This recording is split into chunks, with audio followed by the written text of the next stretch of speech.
to the Political Philosophy Podcast. I'm Toby Buckle. Before we get to today's episode, I have a few quick notes, a little bookkeeping just on the show to just quickly get through. Firstly, I've not given up on the libertarianism series. I'm going to do a finale of that in a couple of weeks. It's just taking a bit longer than expected to pull together all of the quotes and stuff I want to make that what I want it to be. So that'll still be coming after this series. And if you haven't checked it out, I took a break from interviewing to do a history of the ideology of libertarianism from around the 1860s to, I'm going to end it in the 1950s. So that's in the stream, check that out. Next, Patreon supporters might notice that the posts are a little different this time. So I normally just post to Patreon whenever the episode is out. I'm going to post all of this month's episodes at once, probably later today or tomorrow. That won't affect the way you're billed at all. So if you're financially supporting the show on Patreon, you'll see 4 episodes pop up at once. You'll still get charged the same amount, and you'll still get charged at the same time, i.e. the first of the month. So feel free to contact me directly if you have any questions or concerns about that. My email's on the website. Finally, I'm not going to address it here, but I've been causing some controversy on Twitter. I said a few things about why I probably wouldn't vote for Bernie Sanders in the 2016 primary. And I did a quick poll, and apparently the majority of my audience are Bernie supporters, so I took some flack for that. I got a bunch of negative comments. I'm not going to dwell on any of that here, except to say this. I think for historical and ideological and structural reasons, it is harder for the left to maintain unity than it is for the right. And I don't want to be an exacerbating factor in what's looking to be potentially a very contentious primary. So I said before, during and after that although Bernie isn't my first choice, I will absolutely 1000% support him should he win. And indeed, there's circumstances I could see myself voting for him. Like, maybe if it came down to him or Biden or something like that. There are circumstances I could see myself voting for him in the primary. And hopefully I would appeal to Bernie supporters who are mad at me for saying I thought, there was elements of sexism and so on in his campaign, that to do the same in return. Let's agree to disagree about specific candidates in the primary, but let's not have this become so contentious that we can't all get behind someone once it's over. And I absolutely include myself in that. So I'm not going to rehash all of the controversy and all of the sort of negative stuff people said about me. I'm just going to say, let's not have this go so far that we can't all get behind a candidate at the end. So that's my appeal there. And I'll, at some point before the thing's over, I'll probably do an episode on the varying ideologies and political philosophies that are at play, in the New Democratic Party. Maybe suggest some good guests for me for that. I also, by the way, if there's any really good, articulate, thoughtful Bernie supporters, I'm not at all against having one on, not to do a debate, but, see if we can resolve some of the confusion and concerns that both sides of that have. So, that's that. For today's episode, Dale Martin will be back on, and we'll be covering gender in the New Testament. So Dale Martin's been on the show before, and we discussed Paul as a historical figure and a figure in the history of political thought. And then we also got on to a much more free-form conversation about Christianity in general, about my atheism, about Dale Martin's postmodern foundations for his own Christian belief. And I titled that episode Postmodern Christianity, so that's in the first series. Please feel free to go back and check that out. And it became one of our most popular episodes. I've heard from a lot of Christians who really liked that episode and thought it was really important for them, as well as atheists who liked it a lot. So I've been wanting to have Dale Martin back on for some time, and we arranged some time, and we took on something very different this time, talking about gender and gender expression and various ideas of, a gender spectrum and people who don't identify as either gender in the New Testament. So I just read his book, Sex and the Single Saviour, and I really recommend that one, and we got into all of that today. This is very different from anything we've brought you before, and I hope you find it as interesting and fascinating as I did. So if you didn't catch the first series we did with Professor Martin, Dale Martin taught at Yale in New Testament and Christian Origins, and before being at Yale, he was at Rhodes College and Duke University. His single-authored books include Slavery as Salvation, The Metaphor of Slavery in Pauline Christianity, The Corinthian Body, Inventing Superstition, Sex and the Single Saviour, which is the topic of today's conversation, Pedagogy in the Bible, An Analysis and Proposal, and New Testament History and Literature. He's published many, many articles on topics relating to the ancient family, gender and sexuality in the ancient world, and the ideology of modern biblical scholarship. He's currently working on issues in biblical interpretation, social history and religion in the Greco-Roman world, and in sexual ethics. He's also the presenter of the YouTube series, or the Yale Open Courses series, New Testament History and Literature, which I mistakenly said was in the hundreds of thousands of views in this interview. It's actually in the millions. On YouTube alone, it has 4 million views. And in other arenas, it has more still. And I do recommend that if the sort of several hours of me chatting with Dale Martin on this show isn't enough, there's a full 26 lecture series that anyone can participate in for free, and I've done it, and I recommend other people do it. It's really, truly fantastic. So, yeah, without any further preamble, let's get into today's show. This is the first part of a two-parter on gender in the New Testament with Professor Dale Martin.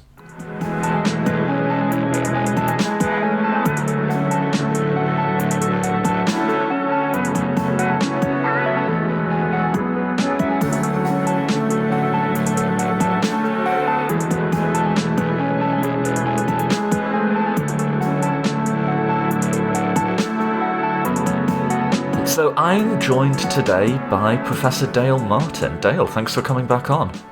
Thank you. So you've been on before, but for people who didn't catch that, do you want to just introduce yourself, what you do and write about, that sort of thing?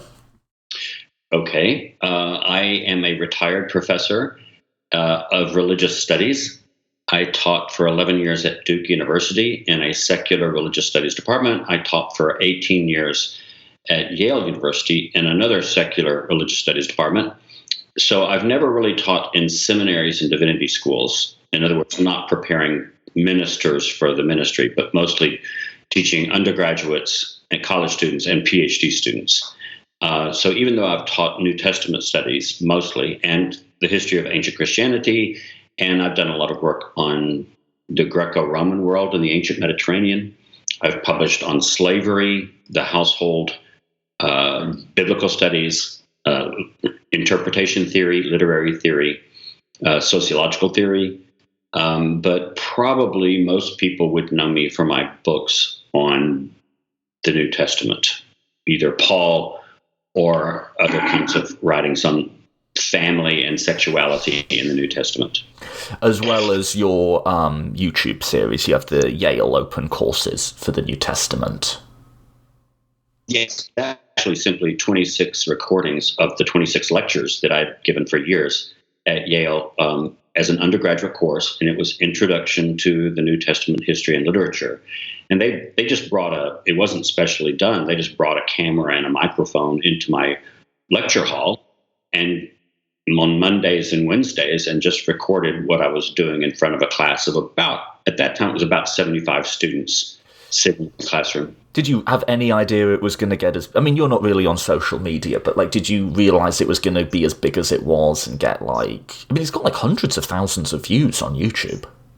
Yeah, well, that's some of my friends say things like that, but I don't know what that means. I don't know what hundreds of thousands means on social media. You know, the books, there's a published book based on those lectures also called New Testament History and Literature, published by Yale Press. And it's basically simply me turning those lectures into written chapters.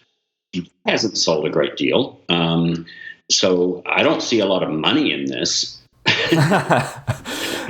It's more just like it's kind of cool to know that your thing has got out there to that many people. I don't really understand. But part of the thing was when Yale recorded the lectures. This is all a part of a big project at Yale called Open Yale Courses. And there's all these different topics in chemistry and physics and history and everything. So they just record them and they just put them free. I think part of the thing is that they're just out there free. And most people actually don't get them from the Open Yale Courses site. Although I encourage people to do so, because if they go to the Open Yale Courses site and look at and download the lectures, they can also download the printed materials for the course, like the syllabus and transcripts and, you know, handouts that I gave out to the students. Whereas you can't get any of that through YouTube. But it seems like these lectures very quickly were picked up, not just by YouTube, but there's a thing called academia or academics. They send me emails and I ignore them. I know what you mean. There are several other places that people can go online to access these lectures, either just the audio or the visual and the audio. The only place that can actually get the handouts and the written materials is from Open Yale Courses. Which is how I found you. And I think Open Yale Courses are great, just from my own selfish perspective. I've done a bunch of them at this point. Like anyone can go on and learn anything, you know. It's great. I mean, anybody in the world. I've gotten emails from high school kids in some little poor place in South America who said, "We've been watching your lectures and we really appreciate this." It's like it's for free for crying. Yeah. You know, this is what a lot of people are paying good money for. And you can get all these lectures from several different disciplines just for free. Yeah, I mean, yeah, and they're great, and I do recommend those. That actually sort of leads me in to doing this interview, is I sort of wanted to cover gender and sexuality in the New Testament, but I sort of want to sneak up on it a bit, because this was your course that helped me make sense of it. But as someone who's coming from Christianity from the outside, making sense of what the heck is going on has been a challenge. And if there's been two central things, both of which I got from you, that have made a lot of this stuff make sense, it's one, knowing the chronology the books were written in. Like, that simple thing has been huge. And then the other is that there's not, to the ancient mind, this natural-supernatural divide that we project back onto it. And then so you have to process, like, the whole resurrection thing as a physical process, which isn't how we think about it now. But in terms of, like, getting some idea of what these people were writing about, those two things have been absolutely huge for me, at least getting out of the gutter, you know what I mean? So could we start with a simplified chronology? So I'll start you off at around the year 30.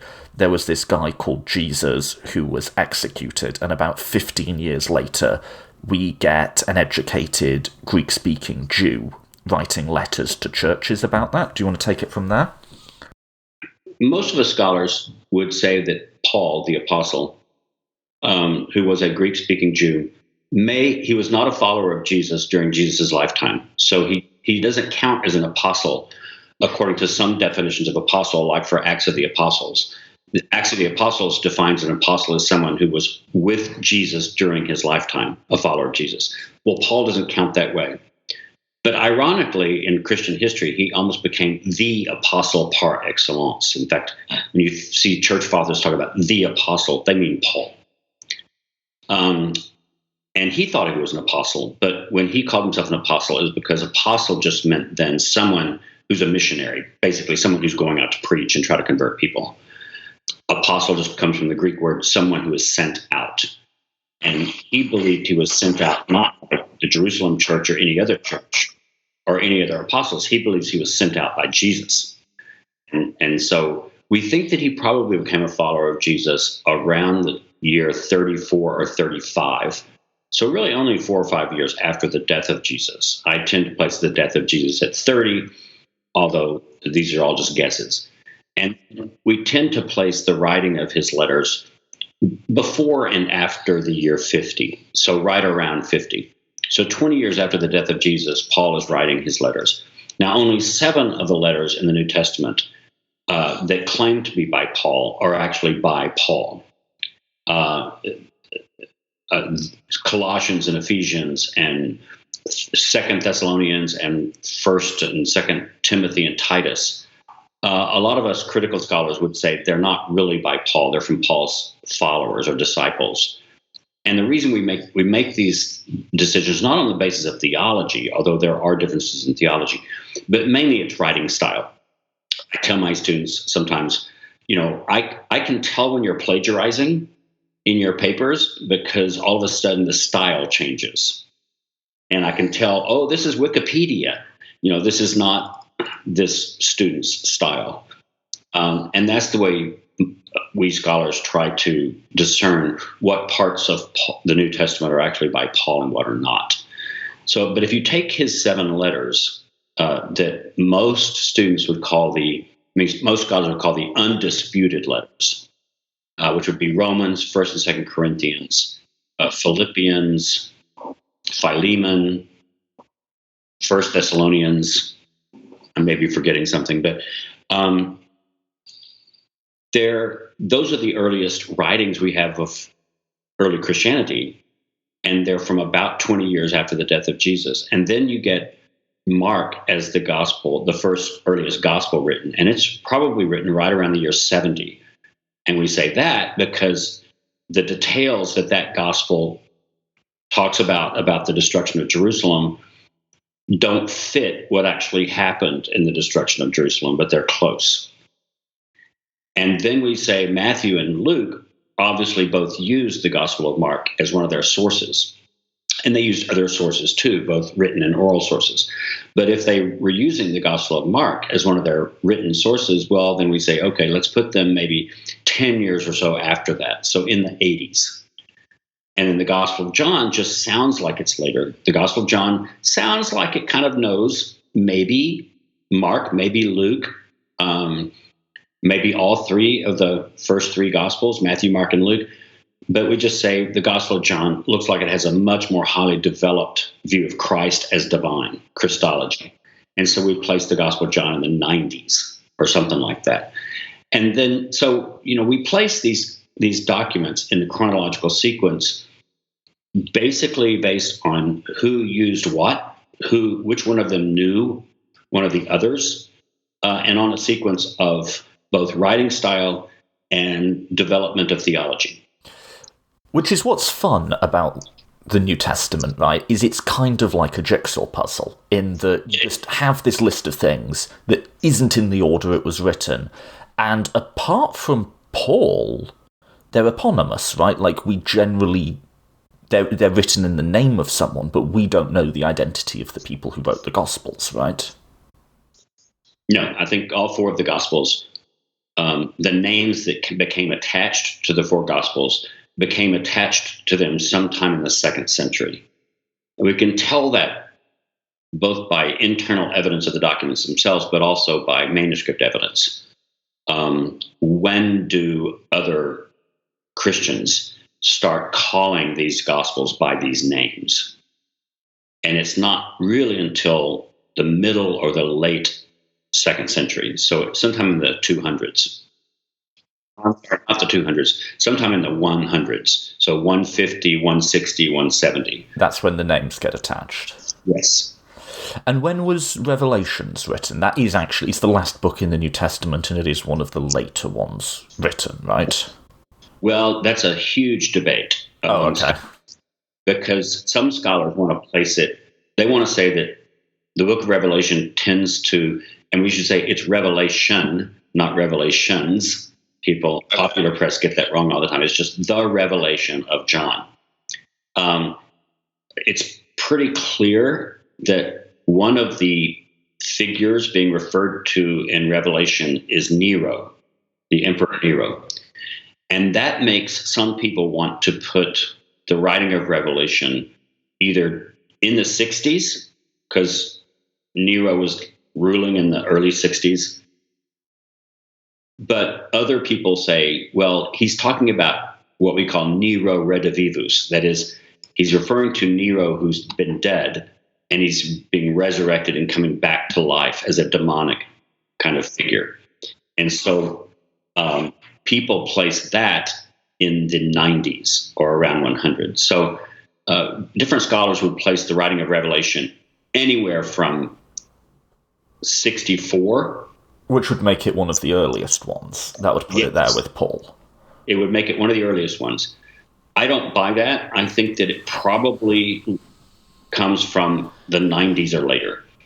And there are some people who would even put the writing of Revelation well back into the second century. That's what I had in my head, but that's not based on anything. That's just what I had in my head. And the problem with Revelation is that it's not even included in some of the early canon lists of the New Testament. So does that mean that it's late? Or does that mean that it just was considered too weird to fit among Scripture?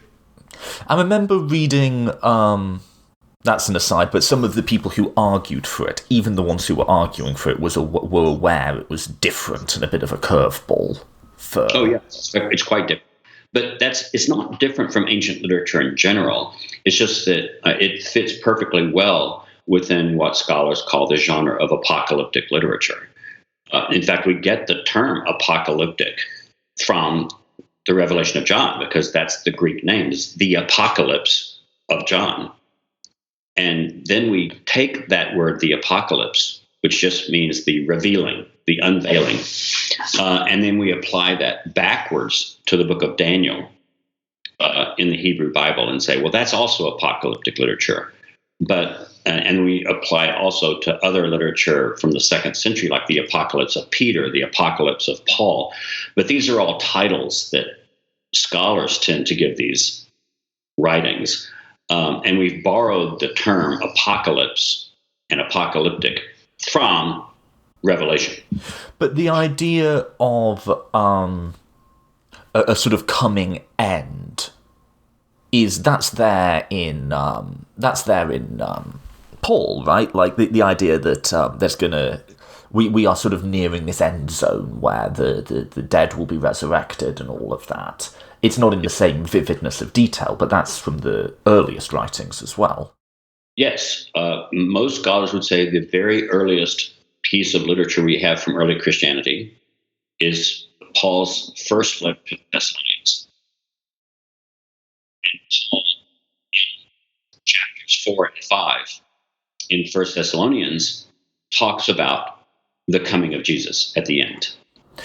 Which brings me to the next point that sort of helped me make sense of what the heck this guy's talking about, which is there's not, for Paul, or perhaps even for the society in general, there's not a strict natural-supernatural divide. When he's talking about resurrected Jesus, when he's talking about the coming resurrection of the dead, he is talking about the physical resurrection of bodies, right?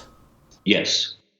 And the reason I've argued that we should dispense with the notion of the supernatural is that just about everybody in the ancient world, everybody I can think of until maybe the year 500, assumed that if gods exist, and I can't find anybody in the ancient world who's a complete atheist by the modern sense, they all assume that some gods exist. You might just debate about which gods people believe really exist, but if you believe gods exist, you believe they exist in nature, not outside of nature.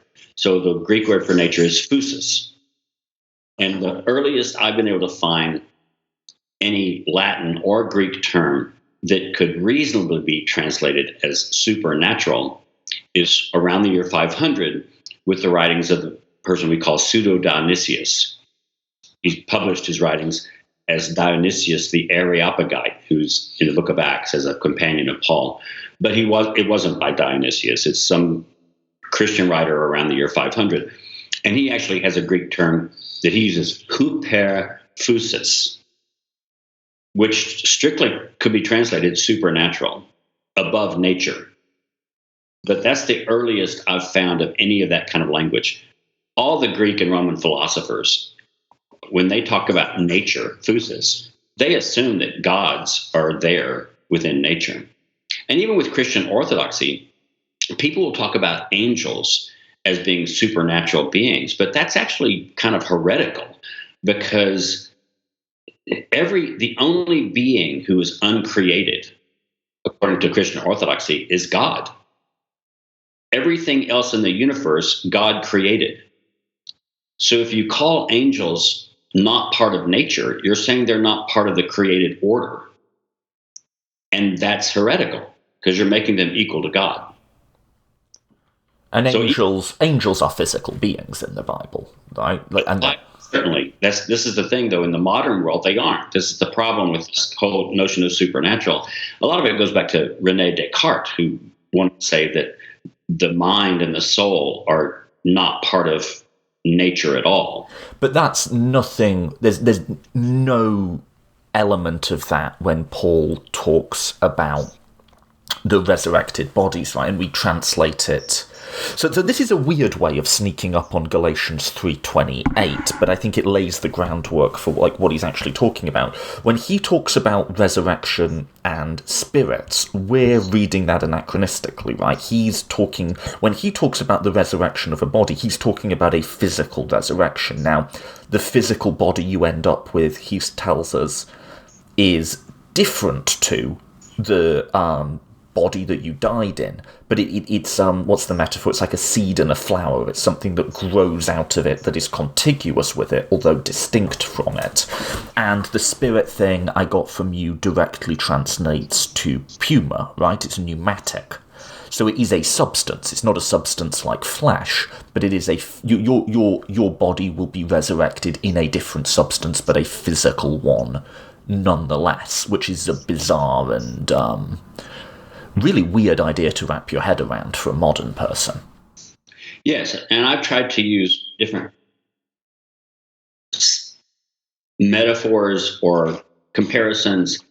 I've said pneuma in the ancient world, in medical theory and in science and in philosophy and even in popular thought, is simply a very refined form of air or wind. But it's still physical. And I said, if you want to, so pneuma is what you breathe in through your nose or your mouth. It goes to your brain. This is Galen's, the medical theorist, his stuff. He wrote a lot about this. And your brain is like a refinery that refines air into pneuma. And then pneuma is sent by your brain throughout your body. And that's how you know to move your hand or to move your leg. It's pneuma telling your parts of your body to move. And then when you touch something or something pricks you and you feel pain, that's because pneuma has moved from your hand, say, back to your brain and told your brain, hey, something's going on. Something's messed up here. We're being hurt. And so I've said, if you think of what in the modern world, what in our world does that kind of work? Well, it's a kind of a combination of oxygen and electricity. And electricity is what moves throughout our nerves to communicate from the brain to the parts of the body and to communicate from the parts of the body back to the brain. So if you can wrap your imagination around what would be a combination of oxygen and electricity, that's the closest I can get in my imagination to what pneuma does in the ancient world. So to pull this all together, and this is going to set us up for the next bit quite nicely. The earliest Christian writings we have are maybe 20 years, maybe a little less, a little more, after the death of Jesus, from someone who claims to have experienced his risen body in some sort of way that you're describing, and then is also telling his followers, the churches he's founded, that there is a coming day of resurrection in which the dead will also be raised in this manner. Exactly. There has to be a continuity, according to Paul, and I think this is true for just about all of early Christianity. However you imagine Jesus' resurrected body happening, that will be the way Christians' resurrected bodies happen. Because Jesus, in the words of Paul, and I think this is true for a lot of other ancient Christians, Jesus' resurrection was simply the first fruits, he calls it, of those that sleep. Jesus' resurrection is only the first resurrection. Every other resurrection will have to be like it. What's the bit with the body, it will be lain a fleshly body and raised a pneumatic one? Which verse is that? I'm blanking. It's in 1 Corinthians 15. Right, because that's an amazing passage, because he goes, people have asked, do you get the same body back again when you're resurrected? Seems a fair question. And he literally goes, fool, no. It's... Yeah, go ahead. Paul has to play... This is the funny thing about Paul, is that he wants to play both a continuity and a discontinuity. He wants to say it has to be the same body, but it's a body composed of different stuff. So he has to have continuity and discontinuity. And that's why this wonderful metaphor of the seed and the flower.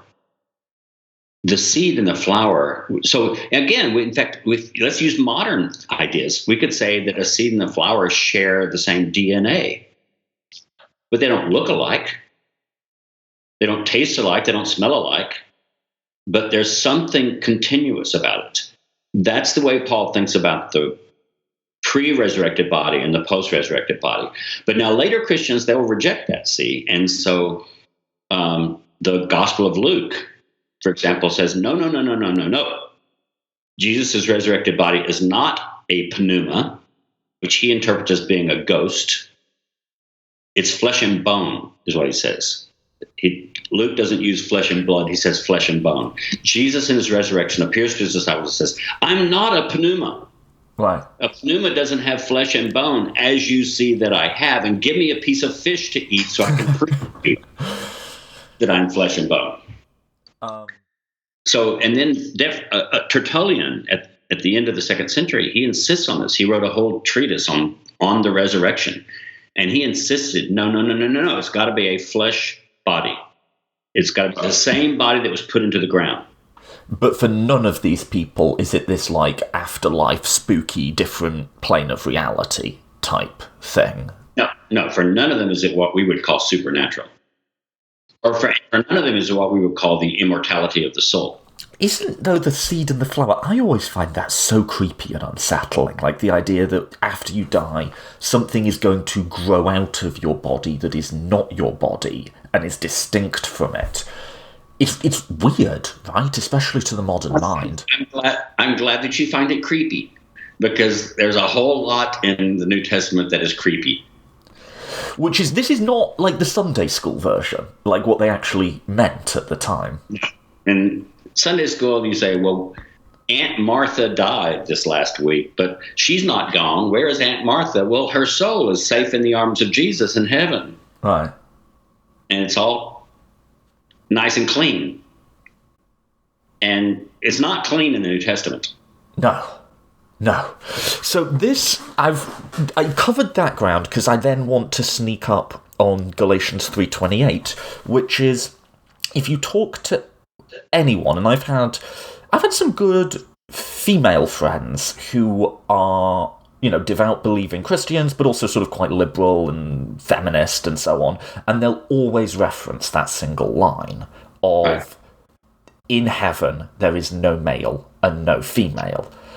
But in terms of what Paul originally meant when because what they're thinking is, like the soul goes up to heaven, and when it's in heaven, it's not it's whatever, or a thicker reading even would be a statement of fundamental equality, that God doesn't see differences in gender or something like that. Paul likely meant something much more specific about the nature of resurrected bodies in that, right? In terms of a historical reading of him. Yes. I don't think Paul in that passage is talking so much about equality as he is androgyny. In the resurrection, the body is an androgynous body. Now, what I've tried to insist also that that doesn't mean that Paul believes that masculine and feminine are equal. Because elsewhere, like in 1 Corinthians 11, he talks about man as the head of woman, as God is the head of Christ. And so even in the resurrection, I think Paul believes that individual bodies would be equal, but that's because he assumed that the femininity of a woman's body would kind of be sucked up into the masculinity of the resurrected body. So individual people would be equal after the resurrection, but that doesn't mean he thinks masculinity and femininity are equal. He still believes that masculinity as a principle is superior to femininity as a principle. It's just that principle will be kind of, so if you have to think about it this way. For Paul, the resurrected body is an androgynous body.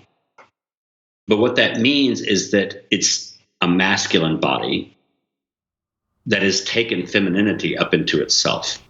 So I think I got this from your book. You said when we think about androgyny, we actually increasingly in the modern world, we are beginning to see sex as a spectrum, but we would see it as a horizontal spectrum, where on the right you have masculine, on the left you have feminine, or vice versa for that matter. And then, it shades into it, and in the middle you might have androgynous or intersex or whatever. Whereas for Paul, it's a hierarchical spectrum with maleness on the top and femaleness on the bottom. So the ancients do recognize a spectrum of gender expression, but it's a hierarchical spectrum of inferiority and superiority. In fact, that's one of the most important things about understanding ancient notions of sexuality is you've got to get rid of dichotomies and go with poles.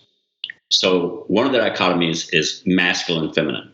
There's tons of in-betweens between masculine and feminine in the ancient world. And we're starting to recognize that more as we have people among us, even in churches, who say, I don't identify as either a man or a woman. I identify as intersex, or, I want to be called Z and here and they and these kinds of things, and not he and she.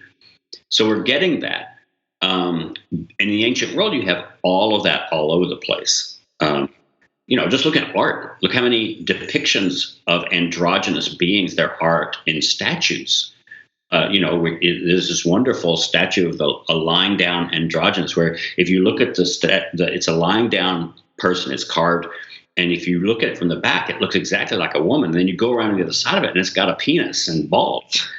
Well, they played with these notions of combinations and in-betweenness and androgyny all the time, much more than in the modern world. So they have these things, and we're starting to recognize these things as part of our culture also. But they didn't necessarily think of this as being equality. They had continuity, but still, you almost never find women being put higher than men. So even in texts like the Acts of Thecla, at the end of it, it says, she becomes a man. She basically cutting her hair and dressing like a man, and she goes out and becomes an apostle. The reason she can become an apostle is because she, in a sense, denies her femininity and puts on masculinity. Or the end of the Gospel of Thomas, when the disciples say to Jesus, you can't let Mary Magdalene be one of us because she's a woman. And Jesus doesn't say, oh, women and men are equal. He says instead, I will make her male. Her salvation is dependent upon her being made male, even as a woman. So one of the dichotomies we have to get rid of is the masculine-feminine dichotomy. That doesn't mean there's not a difference. It just means there's not a dichotomy. Dichotomy means two things cut by a difference. So get rid of dichotomy and keep difference. But the other thing we have to get rid of is the homosexual, heterosexual dichotomy. That didn't exist in the ancient world either. And so that really impacts upon how you think about sexual behavior in the ancient world. Let's get back to, let's put a flag in homosexual, heterosexual, and return to that in a sec. But let's just cover the ground we've covered thus far. When you get the no male, no female, he, number one, doesn't mean heaven as we think about it, as a sort of, up in the clouds. He's talking about the physical resurrection of the dead. And when he says no male, no female, he means that physical resurrection. In a sense, women will become men, right? Or I'm probably glossing that a little. How would you put that better? Let's say women will become male. Right, okay. They will become... Oh, God. So think of it this way. In the ancient world, feminine signified lack. It's something that they didn't have. Now, in the resurrection, all of a sudden they have what they didn't have. So it's almost like a restoration, a restoring, yes. An improvement. Yes, exactly. But they don't lose what they already had. Well, think of it this way. They don't lose their vagina. They just get a dick of some sort. But it's a physical body, so that's you're not being crass there. That is what. No. But see, they believe that men also have vaginas. You're going to have to walk me through that one. So ancient gynecology, and this is true for Galen or Soranus or several other scientists of the period, they believed that the penis and the scrotum were simply the ovaries and the vagina pushed out of the body by extra heat. Because male is associated, I know this bit, male is associated with warmth and hardness and dryness, and female is associated with coldness and dampness, right? Most often. Now, you will find some theorists in the ancient world who reverse that for some reason about different things, but most often that's true. The idea was that the fetus, if the woman's womb, the mother's womb, is warm enough, then the organs inside the fetus of the baby will pop out, and then it'll be a boy. And if the womb is not warm enough, then the organs will stay inside the body of the fetus. So, in fact, the words they use, they don't have a separate word for ovaries. They use the same. So both women and men have testicles. So this is weird, right? Because if you get the more radical elements of the sort of social justice left, particularly as they talk about gender and transgender people, you'll get to people who say stuff that doesn't sound wholly dissimilar from this when they just start talking about human gender as pure spectrum and really try and navigate away from the male-female dichotomy. And what's really interesting about that is a lot of people, and I would guess a lot of religious conservatives, would look at that and go, well, that's crazy. Of course, men and women are real things. Of course, these are grounded in genetics and biology and whatever. But the people who wrote the Bible, or at least certain parts of it, that would be a completely down with, have views of a gender spectrum that would put them right on the far left of how we think about it now. This is why I insist that even so some people don't like the term postmodern. I find it, for me, indispensable. Because it's not pre-modern, but it has rejected certain assumptions of the modern era. The idea that the male and female can be two dichotomous things but equal to one another is a modern invention. It wasn't around before the 20th century. And and also the invention of heterosexuality and homosexuality, for crying out loud, it came around right around 1900. We can date the invention of the heterosexual.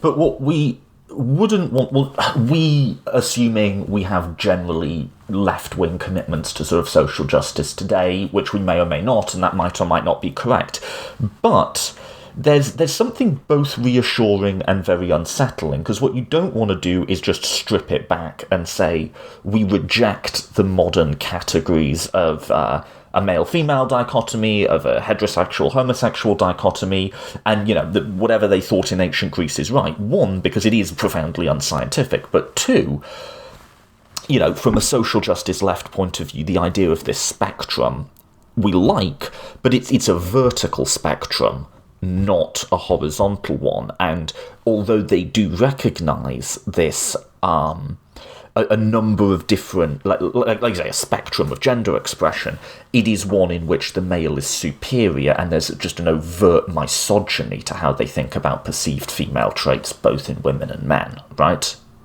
This is why the term, for me, postmodernism, is so important, because it means that I'm not going back to pre-modernism. I don't want the pre-modern. I want to go through the modern. I want to learn from the modern. And one of the most important things to learn from the modern is spectrum, not dichotomy, but equality. So, you don't reject the idea of equality that we granted get from the modern world. The ancients didn't know anything about all this. Well, the radical Democrats in Athens talked about equality a lot, but they never really pushed for an equality of the sexes, even in Athens. So what we want to do, what makes us not pre-modern, is that we've learned from the modern, and we want to retain some aspects of the modern. And a couple of those aspects of the modern we really want to retain is democracy, equality,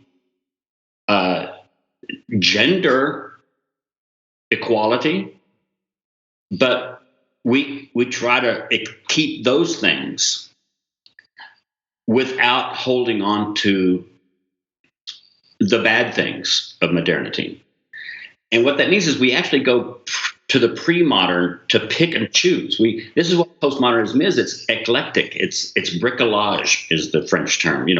We're choosing different kinds of things from the pre-modern, but we're not rejecting everything from the modern. We don't want to reject science, for example. We don't want to have, pre-modern science.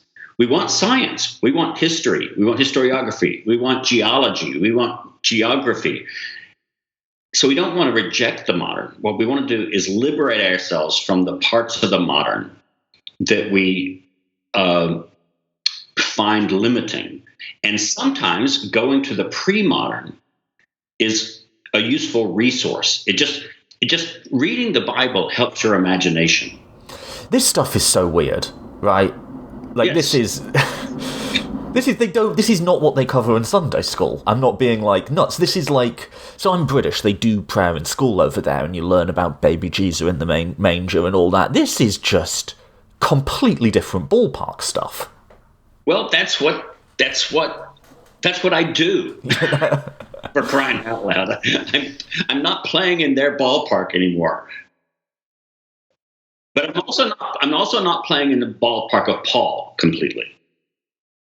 So I insist that it helps me as a historian to know that Paul still thinks that male is superior to female in the same way that God is superior to Jesus, which again makes Paul a little bit of a heretic, right? By the standards of modern Christianity. Yeah. According to good Orthodox Christianity, God the Father and Jesus are equals.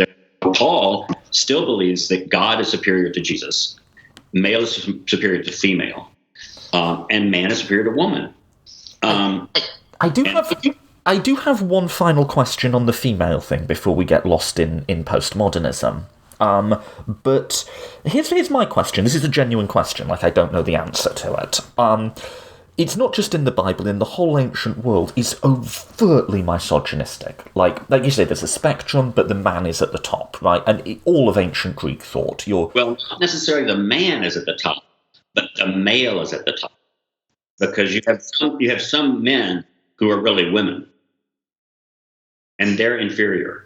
But so we might separate gender and gender expression in the modern world, but they would always view the expression, the gender expression of maleness as superior, and even men are judged by the extent to which they're sort of being women. There's a word, right, which is sort of like sissy or feminine man, which is like the worst. What's the word I'm thinking of? It's in your book. There are several. Is it malakos? Malakos, yeah, malakos is one of them. That's the Greek. Malakos means soft, quite literally, but it can mean anything related to the effeminate. But soft in the sense of female. So it's like you might call someone a pussy today or something like that. Absolutely, that's exactly what it means. Okay, and interesting. Okay, so there's that whole like. It's just baked into the whole worldview and the categories and concepts that they use. But then, here's my question. Taking that into account, what do we make of the outsized role that women seem to have in the Bible? So all of the Gospels, I think, mention the female followers of Jesus, and mention Mary Magdalene, and we can get into the whole Da Vinci Code thing if we want. But then... Yeah, but then even Paul, who is sort of known as not liking women, refers in Romans, I believe, to a woman as an apostle. It does. You get these little glimmers, which almost are like tantalizingly suggestive of female leadership in the early church. What are we to make of this?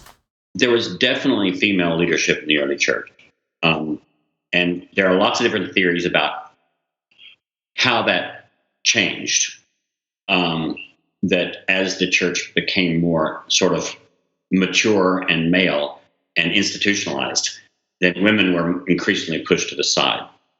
But the main thing is you can't have a simple narrative. One of the older narratives that was very popular in the 70s among certain feminist biblical scholars was that the Jesus movement was much more egalitarian, so that Mary Magdalene, Mary, the mother of Jesus, another Mary, and you can name different names of women, mainly from the Gospel of Luke, but from other Gospels also.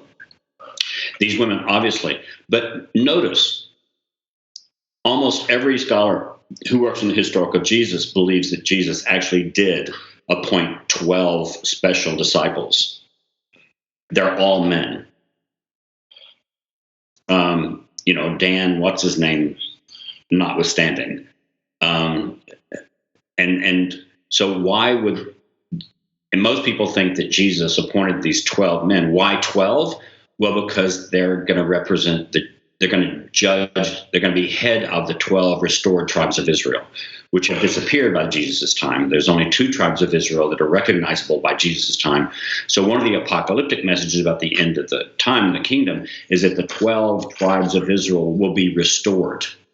And so the 12 disciples that Jesus appoints were going to be the head of those 12 tribes, and they're all men. So you can't make the whole Jesus movement an egalitarian gender movement either. But that doesn't mean that Paul doesn't believe that there's a woman apostle. Junia, in Romans 16, he calls an apostle. And this is obviously a woman's name. And Paul this doesn't seem made up. It seems very implausible to me that Paul would recognize a woman in a leadership role just to be nice, right? Like that seems historical, right? Yes, I think it's a historical that Paul, it's not just Junia. There are other women's names that Paul mentions that he obviously sees as both leaders of the church and patrons of the church. That is, these are probably wealthier women or women with some kind of means, and they host house churches in their houses, which means if they're a little bit higher class than the lowest class, they might not be rich, but they at least can own a house or occupy a house that has a big enough dining room to host, say, 20 members of the house church. So Paul mentions Prisca's name, the woman of the husband, Aquila and Prisca. He mentions her name before Aquila's name, whereas Acts of the Apostles mentions his name before her name. most scholars would say Paul's doing that because he recognizes that she's actually the more important of the two. So there are lots of indications that a lot of the bad rep that Paul has gotten about misogyny comes from Colossians and Ephesians, which are not actually his works, right? Exactly. They're the pastoral epistles, or First and Second Timothy and Titus. The famous passage where Paul is supposed to say, "I don't allow women to speak in the church. Women have to keep complete silence in the church."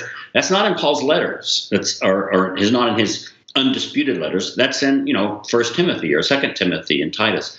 So a lot of the really worst rep that Paul has gotten by being misogynist comes really from the letters written after he's gone. That doesn't mean we should make Paul a complete gender egalitarian, though. What I'm trying to say is these things are more complicated than that. I did actually have something to say on the is it Timothy, the bit about I will not tolerate a woman to have authority over me or to teach. Yeah. I had something to say about that, and I wanted your thoughts on this because, okay, so accepting that that's a later thing, you do. And this is me pretending to be a historian, which I'm not, right? But in a lot of the ancient writings, and you see it in the ancient Greek a lot, you find just what I think of as like hints of real powerful expressions of female agency, precisely in the male authors, and pretty much we only have male authors, telling them not to do that. Right?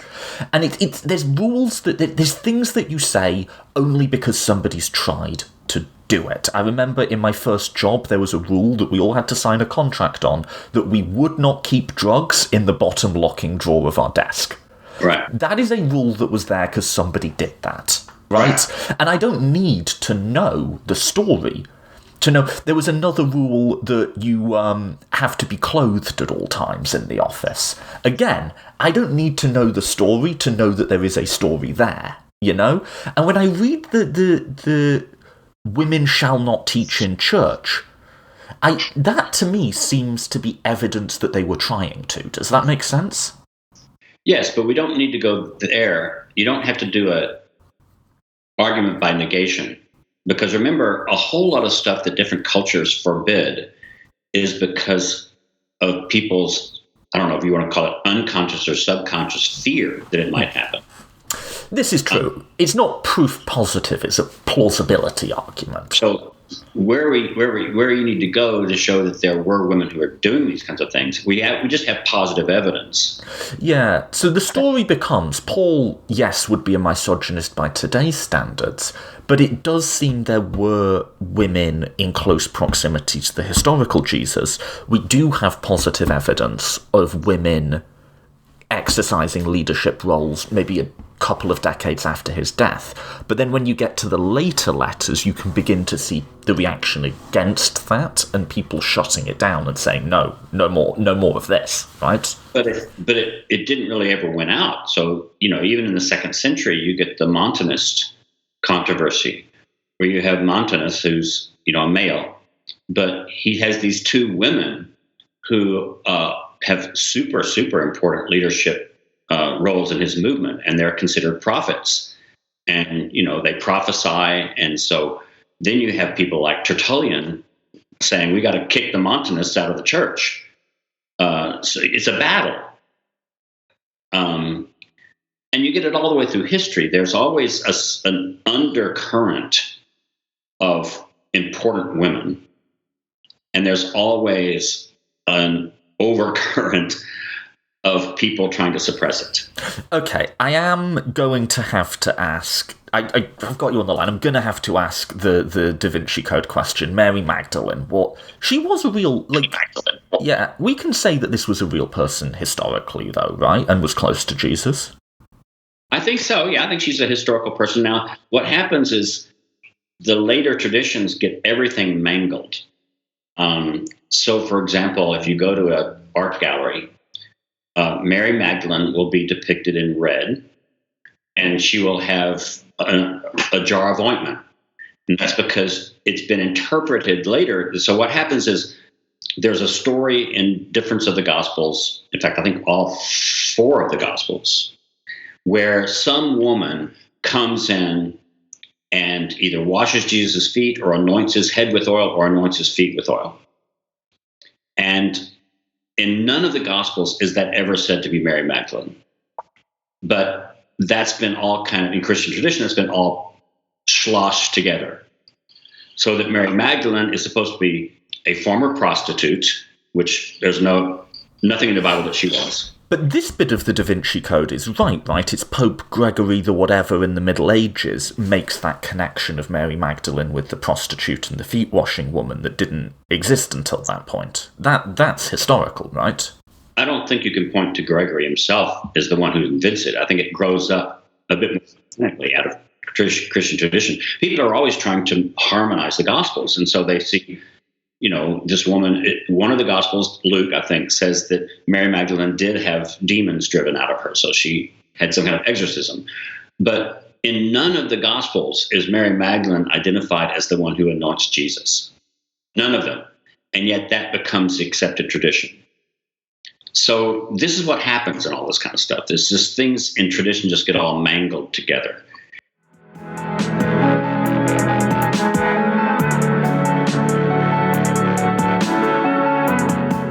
Thank you for listening to the Political Philosophy Podcast.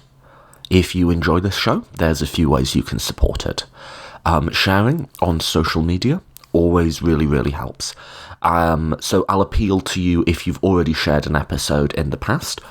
Consider sharing this episode. It's, we've gone from, I think in the first week, 4 people listened to the first episode all the way through to something like 10,000 an episode now, at least in the thousands, maybe in the tens of thousands.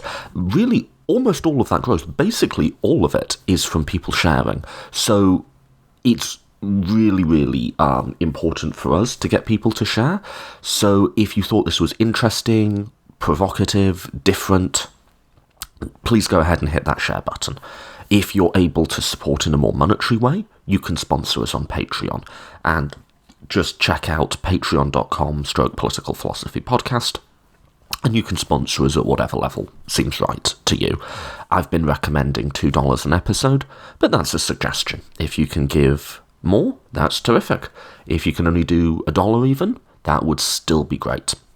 And like I say, Patreon support is the only form of funding that this show gets, and there are various, hosting costs, whatever, associated with it, as well as, just a huge amount of time on my part, which I love doing. I really do, and I'd, if I could even just break even doing it, that would be terrific.